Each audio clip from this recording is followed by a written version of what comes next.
सत श्री अकाल, जय भीम, जोहार।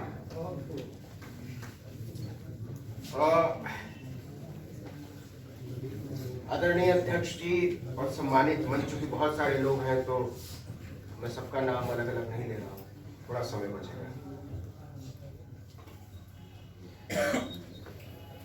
जिस मुश्किल वक्त में ये जुटान रखा गया है, वो केवल बिहार के लिए मुश्किल वक्त नहीं है, ये केवल भारत के लिए मुश्किल वक्त नहीं है, ये पूरी दुनिया के लिए एक मुश्किल वक्त है।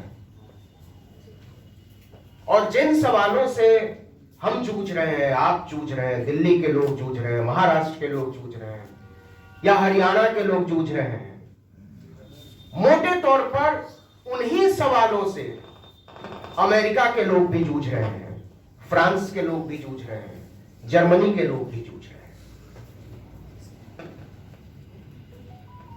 तो वो सवाल कौन से हैं? जिन सवालों से लड़ने के लिए, टकराने के लिए इतने सारे लोगों की जरूरत पड़ रही है, और कितने भी लोग जुट जाए, महसूस होता है कि कुछ लोग कम रह गए। मैं पिछले 5-7 साल से देख रहा हूं कि हर बार लगता है कि ये वाली लड़ाई जो है वो निर्णायक बदलाव की होगी, और जब निर्णय आता है तो लगता है पीछे रह गए। और एक ऐसी स्थिति बनती है कि एक कदम आगे और 2 कदम पीछे वाली। तो क्या यह मान लिया जाना चाहिए कि हम कहीं ना कहीं फेल हो रहे हैं, नाकाम हो रहे हैं? क्या यह मान लेना चाहिए कि हमारी कोशिशों में वो ईमानदारी नहीं है जो किसी भी निर्णायक बदलाव के लिए होनी चाहिए? क्या यह मान लेना चाहिए कि हम अपने सवालों को चुनने में कोई गलती कर रहे हैं, या जहां तक हम पहुंचना चाहते हैं उस रास्ते को समझने में कोई गलती कर रहे हैं? तो मुझे लगता है कि कोई भी लोकतांत्रिक प्रक्रिया इन सारे प्रयोगों से होकर गुजरती है, और मैं इसको गलती मानने को तैयार नहीं हूं, मैं इसको प्रयोग कहूंगा। एक लोकतंत्र में बहुत सारे प्रयोग होते हैं, दक्षिण पंथ भी एक प्रयोग है, और उस प्रयोग के हाहाकारी हो जाने का समय हम देख रहे हैं। लेकिन यह प्रयोग सफल रहा। आज से 10 साल पहले हम मानने को तैयार नहीं थे कि इस तरह का कोई प्रयोग भारत में चल सकता है, और इसलिए हमारी तैयारी इस तरह के प्रयोग से लड़ने की कहीं थी नहीं। हम दूर दूर तक नहीं समझ पा रहे थे कि आजादी के 70-75 साल बाद हम संविधान को बचाने की एक लड़ाई छेड़ेंगे, और हमको अचानक से लगने लगेगा कि संविधान खतरे में आ गया है। लेकिन ये आ गया है, और हमको यह मानना पड़ रहा है कि संविधान खतरे में है, और इस देश के बच्चे बच्चे को पता है कि संविधान खतरे में है। तो ये जो ताकत उन लोगों को हासिल हुई है जिनकी वजह से संविधान खतरे में आया है, वो ताकत उनको कहां से मिली? निश्चित तौर पर वो ताकत हमसे और आपसे मिली, हमारी और आपकी भूलों से मिली है, या चुनौतियों को न समझ पाने की मासूमियत से मिली। तो अब यहां से आगे का रास्ता क्या हो? और मैं बात शुरू करना, क्योंकि खतरा कितना बड़ा है इसको समझने के लिए मैं आपको 22 जनवरी की एक घटना की तरफ आपका ध्यान खींचना चाहता हूं। 20 जनवरी को अमेरिका में डोनाल्ड ट्रंप का शपथ ग्रहण होता है, और 22 जनवरी तक वो 3 एग्जीक्यूटिव ऑर्डर्स पर साइन करते हैं, 3 कार्यकारी आदेश पर साइन करते हैं। और जो तीसरा कार्यकारी आदेश है वो है ऑर्डर नंबर 11246, उसको रद्द करने का आदेश। तो ऑर्डर नंबर 11246 क्या है? ये 1964 का अमेरिका के इतिहास में और पूरी दुनिया के इतिहास में सिविल राइट्स एक्ट कहते हैं। और वहां एक प्रेसिडेंट हुए लिंडन जॉनसन। लिंडन जॉनसन ने यह कार्यकारी आदेश 1964 में साइन किया था और वो कहता क्या है? वो कहता है forbidding employment discrimination on the basis of race, color, religion and national origin by organizations receiving federal contracting and required federal contractors to set up detailed affirmative action program to make sure that was the case that are monitored by the federal government. Donald Trump ने जो पहला आदेश sign किया, कार्यकारी आदेश, पहले दिन उसमें पहला आदेश यह था, इस मुल्क से हम किसी भी तरीके के आरक्षण को जड़ से समाप्त करते हैं। आपको लगता होगा कि अमेरिका एक मुक्त समाज है, वहां अफर्मेटिव एक्शन की कोई बात नहीं होती होगी, वहां सारे लोग बराबर हो गए। ये डोनाल्ड ट्रंप ने जो साइन किया जिस आदेश को रद्द करने का, आपको हैरानी होगी इस बात पर कि ये लिंडन जॉनसन ने तब साइन किया था जब वो 6 महीने बाद हार्वर्ड यूनिवर्सिटी का दौरा करने वाले थे और वहां एक आंदोलन चल रहा था इक्वल राइट्स के लिए। और ये जो कार्यकारी आदेश था इसको DEI कहते हैं, मतलब diversity, equity, inclusion and accessibility. इन सबको जड़ से खत्म करने के नाम पर अमेरिका में डोनाल्ड ट्रंप की सत्ता आई है कि हम किसी भी तरीके की बराबरी के हिमायती नहीं है।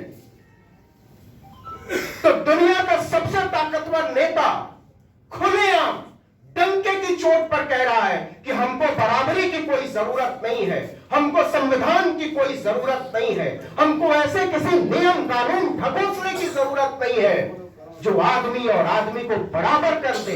आदमी और आदमी का बराबर होना वो कहता है कि पागलपन है।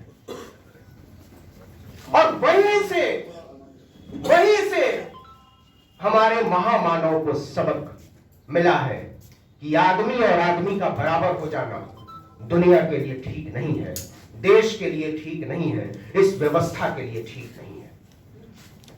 यह बात केवल बिहार की नहीं है, यह बात केवल बंगाल की नहीं है, यह बात केवल दिल्ली की। और यह उदाहरण मैं इसलिए देना चाहता हूं कि वो लोग जो सफेद कमीजों में, ऊंची अट्टालिकाओं में बड़ी बड़ी नौकरियां कर रहे हैं और उनको लगता है कि सारी चीजें ऐसे ही चलती रहेंगी, तो ऐसी चीजें नहीं चलेंगी।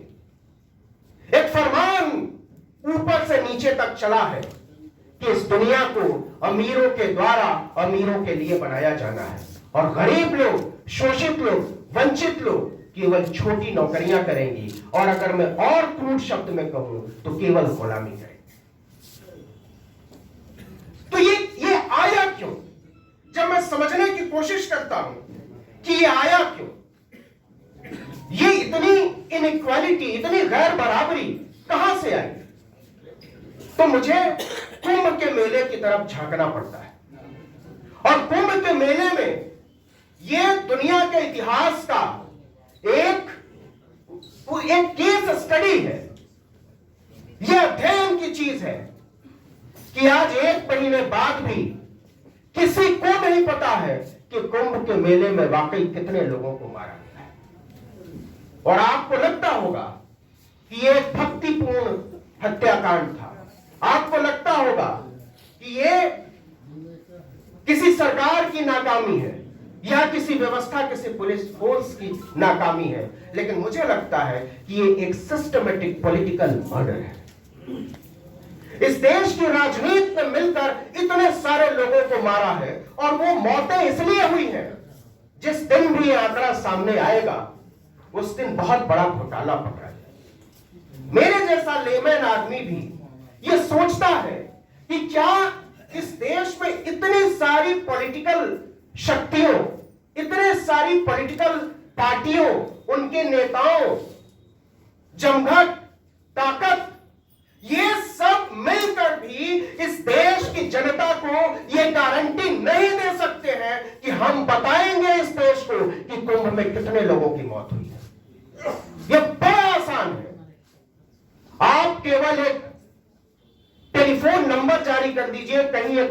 जाकर कैंप लगा दीजिए कि आपके घर से कोई खोया है, कोई मरा है, कोई नहीं मिल रहा है, तो आप हमको बताइए, और ये घपला पकड़ा जा सकता है।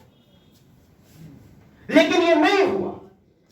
हम बड़ी बड़ी बातें कर जरूर रहे हैं, लेकिन हम छोटी छोटी कोशिशें नहीं कर रहे हैं।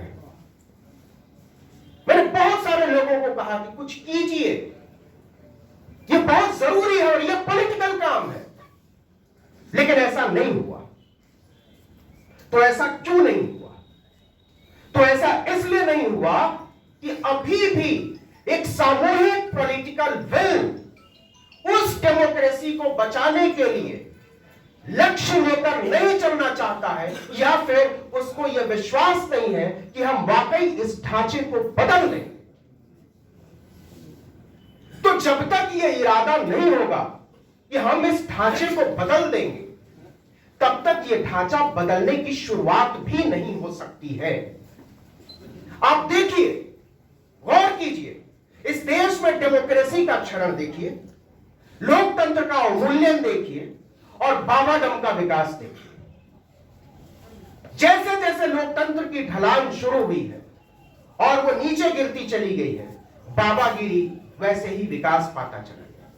पिछले 15 वर्षों में, 20 वर्षों में इतने बाबा आ गए हैं कि जनता कंफ्यूज्ड है कि वो किस बाबा को सही माने। और हर बाबा का अब इस बात पर हैरान, मुझे अभी भी याद है पार्लियामेंट में वो भाषण शरद यादव का, और उन्होंने कहा था कि बाबाओं का काम संसद चलाना नहीं है, बाबाओं का काम पॉलिटिक्स करना नहीं है, बाबाओं का काम नियम कानून बनाना नहीं है, यह खांटी तौर पर पॉलिटिशियंस का काम है, संसद को बख्श दीजिए। और आज का सच क्या है? आज का सच यह है कि बड़े बड़े पॉलिटिशियन उन बाबाओं के पैरों में जाकर गिरे हुए हैं। बड़ी बड़ी पार्टियां नतमस्तक हैं और हत्यारे, लुटेरों, दंगाइयों, बलात्कारियों के पैरों में पड़ी हुई हैं। उनको कभी फरलों पर छोड़ा जाता है, कभी जमानत पर छोड़ा जाता है, कभी किसी तरीके से हर चुनाव के पहले बाहर निकाला जाता है। तो जो कहने का आशय है वो ये है कि जब तक हम घाल मेल करते रहेंगे, जब तक हम समझेंगे नहीं, और मेरे भाई, मेरी माओ, बुजुर्गों, मेरी बहनों, ये तो तय करना ही पड़ेगा कि बीच का कोई रास्ता नहीं होता है। वो समय हम बहुत पीछे छोड़ आए हैं जब बीच के रास्ते पर चलकर हम किसी मंजिल की खोज कर सकते थे और कम से कम इसकी उम्मीद पाल सकते थे। ये उम्मीद टूटेगी और बार बार टूटेगी, और ये किसके खिलाफ जाएगा, मैं इसकी भी बात करना चाहता हूं। मुझे लगता है कि ये लड़ाई किस बात की लड़ाई है, ये संविधान पर खतरा अचानक कैसे आया, और क्या हम इसके बारे में आगे सोच सकते हैं। तो मुझे लगता है कि ये लड़ाई बहुत लंबी लड़ाई है, और ये किसी एक पार्टी, किसी एक समूह, किसी एक जातीय वर्ग, किसी एक चेतनाधारी समाज की लड़ाई नहीं है। इस लड़ाई को सामूहिकता में देखना पड़ेगा और सामूहिकता में ही लड़ना पड़ेगा। क्योंकि जब मैं देख रहा हूं अपने आसपास के लोगों को और बनते हुए समाज को, तो कोशिश करता हूं समझने की कि वो किस चीज को बचाने की कोशिश कर रहे हैं। नरेंद्र मोदी की सत्ता, भारतीय जनता पार्टी की सत्ता, संघ की सत्ता, दक्षिणपंथी राजनीति से जुड़े हुए लोग, सब लोग मिलकर किस चीज को बचाने की कोशिश कर रहे हैं। सब कुछ तो है उनके पास, सत्ता उनके पास है, ताकत उनके पास है, पैसा उनके पास है, तकनीक उनके पास है, सच को झूठ, झूठ को सच बनाने की ताकत उनके पास है। तो वो किस चीज को बचाने की कोशिश कर रहे हैं? तो मुझे सिर्फ एक जवाब मिलता है, वो शोषण युक्त समाज की व्यवस्था को फिर से बनाने की कोशिश कर रहे हैं।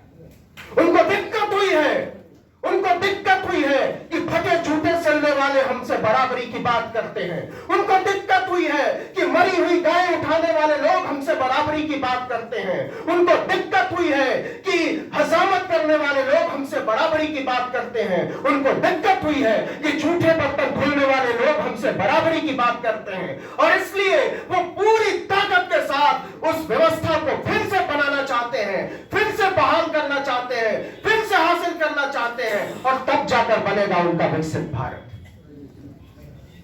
जिस दिन से बराबरी की मांग तेज हुई, जिस दिन से सामाजिक न्याय का आंदोलन मुखर हुआ है, जिस दिन से गांवों के बच्चे बच्चियां बाहर निकलना शुरू हुए हैं, उस दिन से बहुत जरूरत महसूस हो रही है विकसित भारत बनाने की। एक ऐसा भारत जिसमें भ्रष्टाचार सदाचार हो, एक ऐसा भारत जहां बराबरी सबसे बड़ा अपराध हो और बराबरी की मांग उससे भी बड़ा अपराध